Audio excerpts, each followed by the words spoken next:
ಈ ಒಂದು ಪತ್ರಿಕಾಗೋಷ್ಠಿಗೆ ಸ್ವಾಗತಿಸಿ ಈ ಒಂದು ಪತ್ರಿಕಾಗೋಷ್ಠಿಯಲ್ಲಿ ನಮ್ಮ ಪಂಚಮಸಾಲಿ ಸಮಾಜದ ಮುಖಂಡರಾದಂತಹ ನಮ್ಮ ಹನುಮಂತ್ ಸಾರವಾಡ್ ಅವರು, BM ಬಿರಾದಾರ್ ಅವರು, ಅದೇ ರೀತಿ ಅಶೋಕ್ ಬಿರಾದಾರ್ ಅವರು, ಬಸವರಾಜ್ ಕಳಸ್ಕೊಂಡವರು, ಮುತ್ತು ಜಂಗಮಶೆಟ್ಟಿ ಅವರು. ಪ್ರಮುಖ ಉದ್ದೇಶ ಏನಪ್ಪ ಅಂತಂದರೆ, ಪಂಚಮಸಾಲಿ ಸಮಾಜ ಇದೊಂದು ಭಾಳ ದೊಡ್ಡ ಸಮಾಜವಾಗಿದ್ದು, ವಿಜಯಪುರದಲ್ಲಿ ನಮ್ಮ ಸಮಾಜದ SSLC ಮತ್ತು PUC ಈ ಒಂದು ಪರೀಕ್ಷೆಯಲ್ಲಿ ಮೊನ್ನೆ ಉತ್ತೀರ್ಣರಾದಂತಹ ಮತ್ತು ಹೆಚ್ಚಿನ ಅಂಕಗಳನ್ನು ಪಡೆದಂತಹ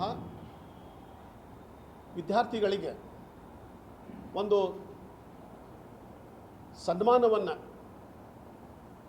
ನೀಡುವ ಉದ್ದೇಶದಿಂದಾಗಿ ಜಿಲ್ಲಾ ಮಟ್ಟದಲ್ಲಿ ಈ ಒಂದು ಸಮಾರಂಭವನ್ನು ಆಯೋಜನೆ ಮಾಡಲಿಕ್ಕೆ ನಮ್ಮೆಲ್ಲ ಸಮಾಜದ ಹಿರಿಯರು ನಿರ್ಧರಿಸಿ ಈ ಒಂದು ಪತ್ರಿಕಾಗೋಷ್ಠಿಯ ಮುಖಾಂತರ ಒಂದು ಇಡೀ ಜಿಲ್ಲೆಯೊಳಗೆ ಸಮಾಜದ ವಿದ್ಯಾರ್ಥಿಗಳು ಏನು ಒಂದು ಸಾಧನೆಯನ್ನು ಮಾಡಿದ್ದಾರೆ ಅವರಿಗೆ ಈ ಒಂದು ಪ್ರತಿಭಾ ಪುರಸ್ಕಾರವನ್ನು ಇಟ್ಟುಕೊಳ್ಳುವ ಉದ್ದೇಶವನ್ನು ಹೊಂದಿದ್ದರಿಂದಾಗಿ ಈ ಒಂದು ಪತ್ರಿಕಾಗೋಷ್ಠಿಯನ್ನು ನಾವು ಕರೆದಿದ್ದೇವೆ.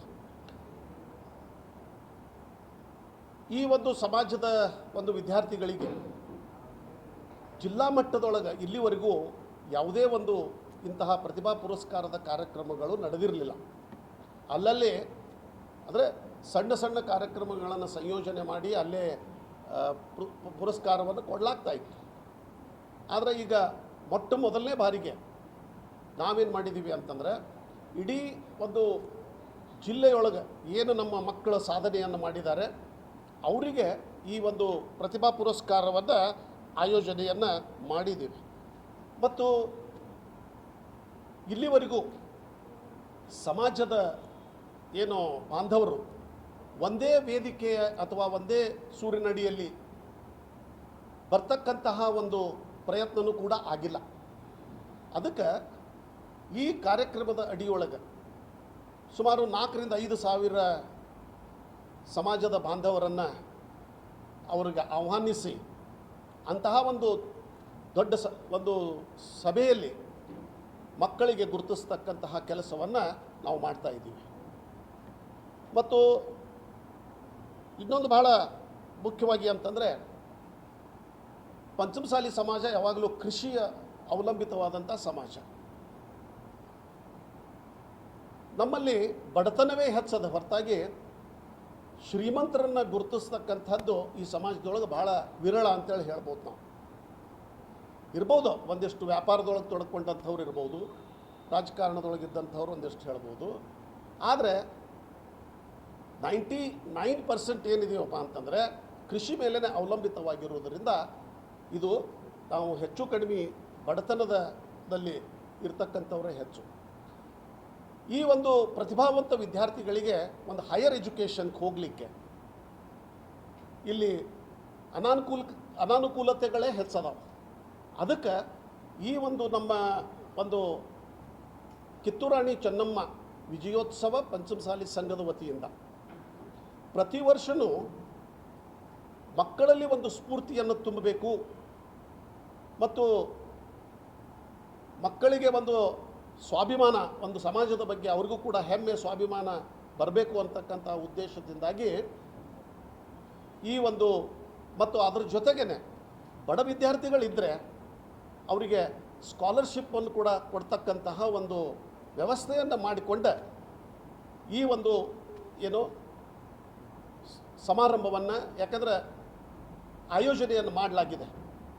ಯಾಕಂದರೆ ಇಲ್ಲಿವರೆಗೂ ಎಲ್ಲ ಬೇರೆ ಬೇರೆ ಸಮಾಜದವರು ತಮ್ಮ ಮಕ್ಕಳನ್ನು ಗುರುತಿಸಿ ಅವರಿಗೆ ಸನ್ಮಾನಿಸ್ತಕ್ಕಂಥದ್ದನ್ನು ಕೂಡ ನಾವು ನೋಡಿದ್ದೀವಿ. ನಮ್ಮಲ್ಲಿ ಇದು ಆಗದೇ ಇರುವುದರಿಂದ ಈ ಒಂದು ಕಾರ್ಯಕ್ರಮವನ್ನು ನಾವು ಹಾಕ್ಕೊಂಡಿದ್ದೀವಿ.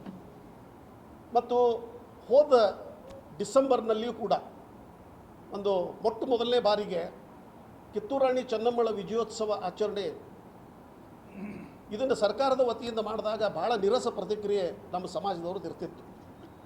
ಅದಕ್ಕೆ ಆ ಒಂದು ಸಮಾಜದಲ್ಲಿ ಒಂದು ಸ್ಫೂರ್ತಿಯನ್ನು ತುಂಬಬೇಕು ಅಂಥೇಳಿ ಇದೇ ಒಂದು ಸಂಘಟನೆಯ ವತಿಯಿಂದ ಕಿತ್ತೂರು ರಾಣಿ ಚೆನ್ನಮ್ಮಳ ಒಂದು ಭವ್ಯ ವಿಜಯೋತ್ಸವವನ್ನು ಆಚರಣೆ ಮಾಡಿದಾಗ ಅಲ್ಲಿಯೂ ಕೂಡ ಸುಮಾರು 8,000 to 10,000 ಜನ ಪಾಲ್ಗೊಂಡು ಆ ಕಾರ್ಯಕ್ರಮವನ್ನು ಎಲ್ಲರೂ ಯಶಸ್ವಿಗೊಳಿಸಿದರು.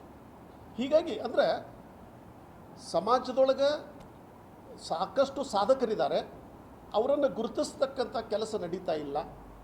ಅದರ ಸಲುವಾಗಿ ಇವತ್ತು ಈ ಒಂದು ಏನು ಅವರಿಗೆ ಗೌರವವನ್ನು, ಅವರ ಸಾಧನೆಗೆ ಒಂದು ಗೌರವವನ್ನು ಸಮರ್ಪಣೆ ಮಾಡಬೇಕಂತ ಹೇಳಿ ಇದನ್ನು ಆಯೋಜನೆ ಮಾಡಿದ್ದೀವಿ.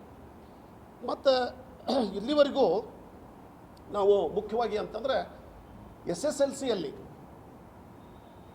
90%ಗಿಂತಲೂ ಹೆಚ್ಚು ಅಂಕಗಳನ್ನು ಪಡೆದಂತಹ ಮಕ್ಕಳು ಈ ಒಂದು ತಮ್ಮ ಅದ್ರ ಎಲ್ಲನೂ ಹೇಳಿಬಿಡ್ತೀನಿ ಮೊದಲಿಗೆ. ಆಮೇಲೆ PUCಯಲ್ಲಿ ಕೂಡ 90% ಆ್ಯಂಡ್ ಅಬೋವ್, ಅದು ಆರ್ಟ್ಸ್ ಆಗಿರ್ಬೋದು, ಕಾಮರ್ಸ್ ಆಗಿರ್ಬೋದು, ಅಥವಾ ಸೈನ್ಸ್ ಆಗಿರ್ಬೋದು. ಇಲ್ಲಿ 90%ಗಿಂತಲೂ ಹೆಚ್ಚಿನ ಅಂಕಗಳನ್ನು ಪಡೆದಂತಹ ವಿದ್ಯಾರ್ಥಿಗಳಿಗೆ, ಮತ್ತು ಅದೇ ರೀತಿಯಾಗಿ ಈ ಕೇಂದ್ರೀಯ ವಿದ್ಯಾಲಯದೊಳಗೆ ಏನು ಮಕ್ಕಳು ಸ್ಟಡಿ ಮಾಡ್ತಾರೆ ಅವರಿಗೆ 85% ಆ್ಯಂಡ್ ಅಬೋವ್, ಕೇಂದ್ರೀಯ ವಿದ್ಯಾಲಯದೊಳಗೆ 85% ಆ್ಯಂಡ್ ಅಬೋವ್, CBSE ಒಳಗೆ 85% ಆ್ಯಂಡ್ ಅಬೋವ್, 85% ಮೇಲ್ಪಟ್ಟು ಏನು ಅಂಕಗಳನ್ನು ಗಳಿಸಿದ್ದಾರೆ ಅಂಥವರಿಗೆ ಈ ಒಂದು ಸನ್ಮಾನವನ್ನು ಇಟ್ಕೊಳ್ಬೇಕು ಅಂಥೇಳಿ ಈ ಪ್ರತಿಭಾ ಪುರಸ್ಕಾರವನ್ನು ಜಿಲ್ಲಾ ಮಟ್ಟದೊಳಗೆ ಆಯೋಜನೆ ಮಾಡಲಿಕ್ಕೆ ನಾವು ನಿರ್ಧರಿಸಿದ್ದೇವೆ. ಸೊ ಹೀಗಾಗಿ ಇಲ್ಲೇನದ ಅಂತಂದರೆ ಇದ್ರ ಜೊತೆಗೆ ಇಲ್ಲೊಂದು ನಾವು ಮೊದಲಿನ ಒಂದು ಪತ್ರಿಕಾಗೋಷ್ಠಿಯನ್ನು ಮಾಡಿ ಪ್ರತಿ ತಾಲೂಕಿನೊಳಗೆ ಅಲ್ಲಿನೂ ಕೂಡ ಹೋಗಿ ಸಂಪರ್ಕವನ್ನು ಮಾಡಿ ಅಲ್ಲಿ ಒಬ್ಬೊಬ್ಬರಿಗೆ ಜವಾಬ್ದಾರಿಯನ್ನು ಕೊಟ್ಟು ಅಲ್ಲಿನೂ ಕೂಡ ಪತ್ರಿಕಾಗೋಷ್ಠಿಯನ್ನು ಮಾಡಿ ಆ ರೀತಿ ಒಂದು ಮೊದಲನೇ ಒಂದು ಕಾರ್ಯಕ್ರಮ ಇದು ದೊಡ್ಡ ಮಟ್ಟದಲ್ಲಿ ಆಗಿರುವುದರಿಂದ ಆಯೋಜನೆ ಮಾಡತಕ್ಕಂತಹ ಒಂದು ಯೋಜನೆಯನ್ನು ಕೂಡ ನಾವು ಹಾಕ್ಕೊಂಡಿದ್ದೀವಿ. ಹೀಗಾಗಿ ಈ ಒಂದು ಏನು ಯಾರು ಈಗಾಗಲೇ ನಾವು ಪ್ರಕಟಿಸಿದಂತಹ ಅಂಕಗಳ ಮೇಲ್ಪಟ್ಟು ಸ್ಕೋರ್ ಮಾಡಿದ್ದಾರೆ ಅಂಥವರು ವ್ಯಾಟ್ಸಾಪ್ ಮೂಲಕ ನಮ್ಮ ಈ ಒಂದು ಸಂಯೋಜಕರ ವ್ಯಾಟ್ಸಾಪ್ಗೆ ಕಳಿಸ್ಬೋದು, ಅಥವಾ ಆಯಾ ತಾಲೂಕಿನೊಳಗೆ ಯಾರಿಗೆ ನಾವು ಜವಾಬ್ದಾರಿಯನ್ನು ಕೊಡ್ತೀವಿ ಅಲ್ಲಿನೂ ಕೂಡ ಅದನ್ನು ತಮ್ಮ ಮಾರ್ಕ್ಸ್ ಕಾರ್ಡ್ಗಳನ್ನು ಅಥವಾ ತಮ್ಮ ಅಡ್ರೆಸ್ ಆಗಲಿ ಬಯೋಡೇಟಾ ಸಲ್ಲಿಸಬಹುದು. ಸೊ ಅದರಲ್ಲಿ ವಿಶೇಷವಾಗಿ ಅಂತಂದರೆ 3 ನಂಬರನ್ನು ನಾನು ಇಲ್ಲೇ ಹೇಳಬೇಕಂತ ಬಯಸ್ತೀನಿ. 9448272048 ಒಂದು, 9448570878 ಅಂಥೇಳಿ ಅದು ನಮ್ಮ ಹೊನ್ಮಲ್ ಅವ್ರದ್ದು, ಸಾರವಾಡ ಅವ್ರದ್ದು. ಆಮೇಲೆ 8296620386 ನಮ್ಮ BM ಬಿರಾದಾರ್ ಅವ್ರದ್ದು. ಸೊ ಈ ನಂಬರ್ಗೆ ತಾವು ಈ ಒಂದು ಅಂಕಗಳನ್ನು ಅಥವಾ ಮಾರ್ಕ್ಸ್ ಕಾರ್ಡ್ಗಳನ್ನು ಕಳಿಸ್ಬೋದು. ಮತ್ತು ಇದ್ರ ಜೊತೆಗೆ ಒಂದು ವೇಳೆ ನಿಮಗೆ ಕಳಿಸ್ಲಿಕ್ಕಾಗಲಿಲ್ಲ, ಸಮೀಪದಲ್ಲಿದ್ದರೂ ಕೂಡ ನಮ್ಮ ಈ ಶಾಂತಿನಿಕೇತನ ಶಿಕ್ಷಣ ಸಂಸ್ಥೆಯೊಳಗೆ ನಿಮ್ಮ ಏನು ಮಾರ್ಕ್ಸ್ ಕಾರ್ಡ್ಗಳನ್ನು ಸಬ್ಮಿಟ್ ಮಾಡಬಹುದು. ಮತ್ತು ಇದ್ರ ಜೊತೆಗೆ ನಮ್ಮ ಅಶೋಕ್ ಅವರ ನಂಬರ್ 9900628834 ಅವರ ಒಂದು ನಂಬರ್ಗೂ ಕೂಡ ನಮ್ಮ ಈ ಒಂದು ನಿಮ್ಮ ಸಾಧನೆಯ ಅಂಕಪಟ್ಟಿಯನ್ನು ಕಳಿಸ್ಬೋದು ಅಂತೇಳಿ ಹೇಳ್ಬೋದು. ಸೊ ಹೀಗಾಗಿ ಈ ಒಂದು ಮುಖ್ಯ ಉದ್ದೇಶ ಏನಪ್ಪ ಅಂತಂದ್ರೆ ನಮಗೆ ನಮ್ಮ ಸಮಾಜವನ್ನು ಇವತ್ತು ಒಂದೇ ಒಂದು ಸೂರಿನಡಿ ತೆಗೆದುಕೊಂಡು ಬಂದು ಸಂಘಟನಾತ್ಮಕವಾಗಿ ಏನಾದರೂ ಒಂದು ಕಾರ್ಯಕ್ರಮಗಳನ್ನು ಹಾಕ್ಕೊಂಡು ಬಡ ಮಕ್ಕಳಿಗೆ ಮತ್ತು ವಿದ್ಯಾವಂತರಿಗೆ ಮತ್ತು ಸಾಧಕರಿಗೆ ಒಂದು ಪುರಸ್ಕಾರವನ್ನು ಮಾಡಿ ಅವರಿಗೂ ಕೂಡ ಸಮಾಜದ ಬಗ್ಗೆ ಒಂದು ಹೆಮ್ಮೆ ಅವರಲ್ಲಿ ಕೂಡ ಮೂಡಿಸಬೇಕು ಅಂತಕ್ಕಂತಹ ಒಂದು ಉದ್ದೇಶವನ್ನು ಇಟ್ಟುಕೊಂಡು ನಾವು ಈ ಒಂದು ಪತ್ರಿಕಾಗೋಷ್ಠಿಯನ್ನು ಕರೆದಿದ್ದೇವೆ. ಸೊ ಹೀಗಾಗಿ ಈ ಒಂದು ಕಾರ್ಯಕ್ರಮವನ್ನು ಯಶಸ್ವಿಗೊಳಿಸಬೇಕಾದ್ರೆ ಸಮಾಜ ಬಾಂಧವರ ಎಲ್ಲರಲ್ಲಿಯೂ ಕೂಡ ನಾವು ಅವರು ಸಹಕಾರವನ್ನು ಕೊಡಬೇಕು ಅಂತ ಹೇಳಿ ನಾನು ವಿನಂತಿಸಿಕೊಂಡು ಈ ನನ್ನ 2 ಮಾತುಗಳನ್ನು ಮುಗಿಸ್ತೀನಿ. ಈಗ ಸಮಾಜದ ವ್ಯವಸ್ಥೆಯನ್ನು ಮಾಡತ್ತೇವೆ. ಈಗ ಒಂದು ಎಲ್ಲ ಸಂಸ್ಥೆಗಳು ತೆಗೆದವ್ರು ಎಲ್ಲ ಅಲ್ಲಿ ನಾವು ಎಲ್ಲ ಇದು ಮಾಡ್ಕೊತ ಹೋದೇವು ಅಂದ್ರೆ ಸ್ವಲ್ಪ ಇದು ಆಗ್ತದೆ. ಈಗ ನಮ್ಮ ಚೆನ್ನಮ್ಮ ಏನು ರಾಣಿ ಚೆನ್ನಮ್ಮ ಪ್ರತಿಷ್ಠಾನ ಸಮಿತಿ ವಿಜಯೋತ್ಸವ ಸಮಿತಿ ಅನ್ನೋದಲ್ಲ, ಇದರಿಂದ ಸಮಾಜದ ಬಾಂಧವರು ಏನು ನಮ್ಮ ಯುವಕರು ನಮ್ಮ ವಿದ್ಯಾರ್ಥಿಗಳು ಅದಾರ SSLC ಮತ್ತು PUC ಒಳಗೆ ಅಬೋವ್ 90 ಅಂದ್ರೆ 90% ಹಿಡ್ಕೊಂಡು ಏನು ಮೇಲ್ಪಟ್ಟ ವಿದ್ಯಾರ್ಥಿಗಳು ಅದಾರ ಅವರನ್ನು ಮತ್ತು ಇದಕ್ಕೆ ಸೆಕೆಂಡ್ PU ಮತ್ತು SSLC ಒಳಗೂ 90% ಅಬೋವ್ ಇದ್ದಂಥ ವಿದ್ಯಾರ್ಥಿಗಳು ಮತ್ತು ಈ CBSE ಮತ್ತು RMSE ಸ್ಕೂಲ್ದಲ್ಲಿ 85% ಇದ್ದವ್ರನ್ನ ಈ ನಾಳೆ ಇವತ್ತಿನಿಂದ ಅಥವಾ ನಾಳೆಯಿಂದ 15 ಅಥವಾ 16 ತಾರೀಕಿನೊಳಗೆ ತಮ್ಮ ಡಾಕ್ಯುಮೆಂಟ್ಸನ್ನು ನಮ್ಮ ಈ ಏನು ವಾಟ್ಸಪ್ ಇದು ಕೊಟ್ಟೇವೆ ನಂಬರ್, ಈ ನಂಬರಿಗೆ ಅವರು ತಮ್ಮ 2 ಫೋಟೋ ಮತ್ತು ಒಂದು ಆಧಾರ್ ಕಾರ್ಡನ್ನು ಕಳಿಸಿದ್ರೆ ಅವು ನಾವು ಏನು ಪ್ರತಿಭಾ ಕೊಡ್ಲಿಕ್ಕೆ ಒಂದು ಅನುಕೂಲ ಆಗ್ತದೆ ಮತ್ತು ಸಂಖ್ಯೆ ನಮ್ಗೆ ಸಿಕ್ಕಂಗೆ ಆಗ್ತದೆ. ಆ ಉದ್ದೇಶದಿಂದ ಏನಪ್ಪ ಅಂತಂದ್ರೆ ನಾವೆಲ್ಲ ಇವತ್ತು ಪತ್ರಿಕಾಗೋಷ್ಠಿಯನ್ನು ಕರೆದ ಉದ್ದೇಶ ಇದೆ.